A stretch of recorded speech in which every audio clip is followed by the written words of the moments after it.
లేయర్లుగా కర్టెన్లు ఎంతో ఇష్టపడి కట్టుకున్న సొంతిల్లు అందంగా కనిపించాలని ప్రతి ఒక్కరూ భావిస్తారు. దానికి తగ్గట్లే ఇంటీరియర్పై ప్రత్యేక శ్రద్ధ వహిస్తున్నారు. అయితే ఫర్నిషింగ్స్ లేకుండా ఇంటి అలంకరణ సంపూర్ణం కాదంటున్నారు డిజైనర్లు. గృహాలంకారాల్లో ప్రధానమైన వాటిలో కర్టెన్లు ఒకటి.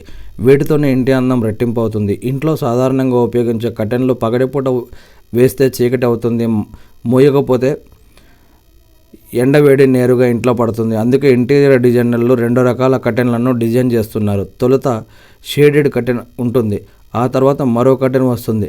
షేడెడ్ కర్టెన్లకు సాధారణంగా పాలిస్టర్ కాటన్ ఉపయోగిస్తున్నారు. వీటిలో ప్రస్తుతం ఎన్నో రకాల డిజైన్లు అందుబాటులో ఉన్నాయి. కాస్త వెలుతురు కావాలి అనుకుంటే షీర్ కర్టెన్లు, పూర్తిగా వెలుతురు రాకుండా ఉండడానికి బ్లాక్అవుట్ కర్టెన్లు ఉంటాయి. వీటిని ఏర్పాటు చేయడానికి 2 కర్టెన్లు రాడ్లు పెట్టాల్సి ఉంటుంది. ఇలా లేయర్లుగా కర్టెన్లను వాడటం వల్ల ఇంటికి రాయల్ లుక్ వస్తుంది. ఇంకెందుకు ఆలస్యం, మీరు కూడా ప్రయత్నించవచ్చు. వృద్ధుల కోసం ప్రత్యేకంగా అంటూ ఇక్కడ ఒక ఆర్టికల్ మనం చూస్తున్నాం. ఇది మన తర్వాత ఆర్టికల్.